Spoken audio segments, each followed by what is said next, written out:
Good morning. We've just heard two very valuable presentations. I'm going to take a bit of a different spin on things insofar as I'm going to ramble a bit. And the reason I'm going to do that is not simply because I don't have a clear set of notes, but because this issue has a lot of different facets. I just want to think through some of these. In the first place, this is not something that Steve and crew invented. There's a lot of interest in this increase in teen unemployment and drops in labor force participation. It has been going on for 15 years. Most of the research has not looked at the immigrant angle until recently, and there's a couple of pieces of research out there. But it's not a newly observed pattern either. Doug Massey has written as long ago as 10, 15 years that one of the reasons that we see a lot of undocumented migrant workers coming in is precisely because they're filling these jobs that teens do. So it's not a new observation.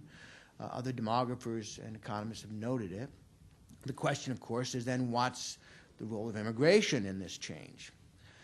And I think Steve might concur, and certainly if you look at the recent estimate by Chris Smith, about a third to a half of the decline in labor force participation rates, the change in employment of teens, can be attributed to immigration.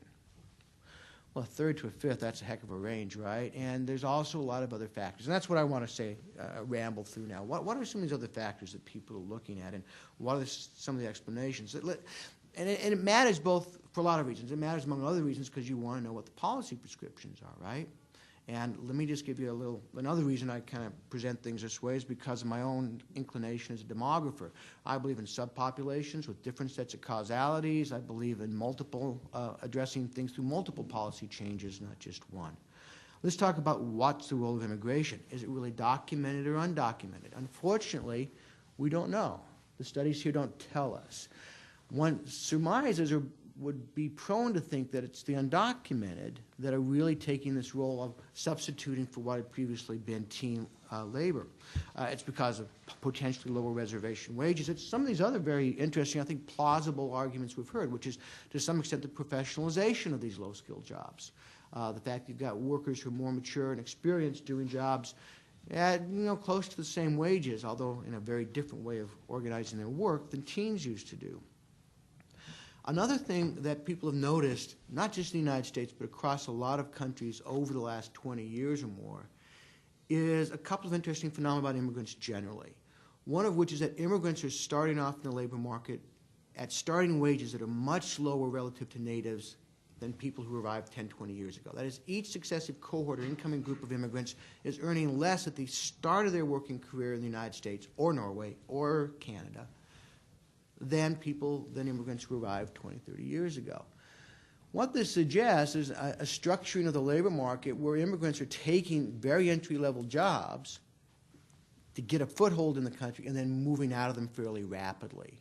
And this has a lot of implications for what's happening. Another thing that people talk about, and this is going to be touched on a little bit later, something I think we need to think about, is the donut hole economy. What's that? That's the idea is that we're creating a lot of very good-paying jobs and a lot of poor-paying jobs. So if you look at the increase in jobs, oddly enough, we're creating a lot of jobs that pay very well and jobs that don't pay so well, and not a lot of jobs in the middle. And I've done some research on this, and you can see immigrants are disproportionately, especially certain origin groups, are disproportionately captured at the lower end of job creation. Long and the short of it is it may not just be undocumented. It may be a way in which the labor market's being restructured. Are immigrants being stuck in these low-end jobs? Probably not legal immigrants. They're probably moving out. But a lot depends on the educational level of the immigrants coming in. And these demographic things keep on playing out a lot. So, for example, if we're talking about female labor force participation in particular, women, and young women in particular, are often in these jobs that immigrants are in and teens are in. And there's a lot of research that asks whether or not the earned income tax credit, the change in welfare rules, have led especially to increases in women in these jobs, young women. Has the falling teenage pregnancy rate changed labor force participation rates? Is this something that's going on overall? And there's research on these issues, and people aren't really sure. And so is it playing a role? Probably. Has all kinds of implications for policy, doesn't it? The other thing that gets talked about a lot is change in schooling. Now here we get into a place I find very uncomfortable, which is the research is all over the place. Are, in fact, high school completion rates going up or down over time? And depending on how you measure it, you get dramatically different answers. Now, I happen to fall in the camp of measurement that says that high school completion rates are going up. Well, if that's the case, then you've got more kids staying in school for longer periods of time. It may not affect the summer issues that Steve is talking about as much, but it probably does affect overall labor force participation rates among teens. Can't answer that easily. Now, this work by the Federal Reserve tries to look at whether or not immigrants are associated with teenagers taking the opportunity to go to school more because they can't get jobs as readily. And there seems to be some driver effect of immigration increasing enrollment rates among teens. Big effect? No, but it's, again, it's out there. That's why I say I'm rambling a bit, because there's all these offsetting complex effects. Very interesting work on time use, and this is cross-national in interest. So this also kind of backs into the attitude thing.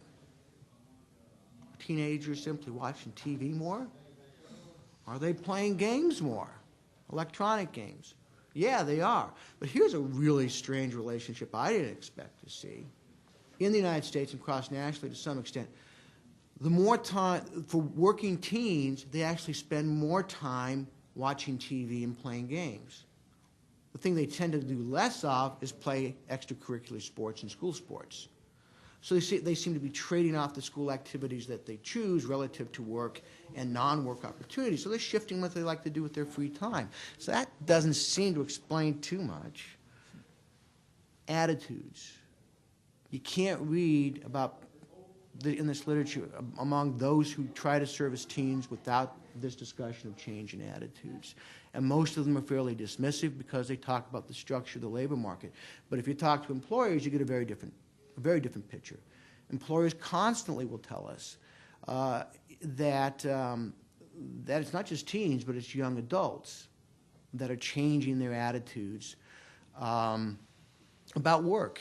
Now, teens get discouraged much more readily, too. So if there is this competitive effect, they drop out of the labor market a lot faster. So in the current recession, you read the literature out there among those counseling kids, and there's a lot of talk about get out there early before the summer. Don't get discouraged. Keep on trying. So this thing about attitudes, on first blush, I want to dismiss it. On the other hand, it's a change in structure and how people are approaching and thinking about things. And this backs into this issue of relative supply as well, because family structures are changing. So I certainly work in the suburbs, live in the suburbs, and I see the teams, my house included, who come in and do the job in 15, 20 minutes. Boom, they're done. It's an amazing process. I did several things as a teen. I mowed lawns, and I don't see many teenagers like me out there anymore. So that has been a big change, because I also worked on ranches and did construction and worked in restaurants, and boy, did I have bosses that really were miserable. But you learn to live with it. So that has changed, and it's a remarkable change, too, in family structure. So we have smaller families that are more isolated. Trying to find teens in my neighborhood who want to shovel my snow is very difficult. You know, it really is. And the interesting thing, I'm going to go back to this, what I see more of is adults actually going around the neighborhoods offering to shovel snow. So again, you have these school effects going on, you have time use, you have changes in attitudes, which I think can be explained by a lot of other things, but that seem to be real, at least employers think they're real, at all age ranges. These skills that we heard about are very important. How well do you play in a team? How well do you hold a commitment to work? It's really hard for kids to learn that, and college graduates, employers are saying, don't learn that. Well, where are they going to learn it? They're not going to learn it in school. They have to learn it much earlier in the workforce.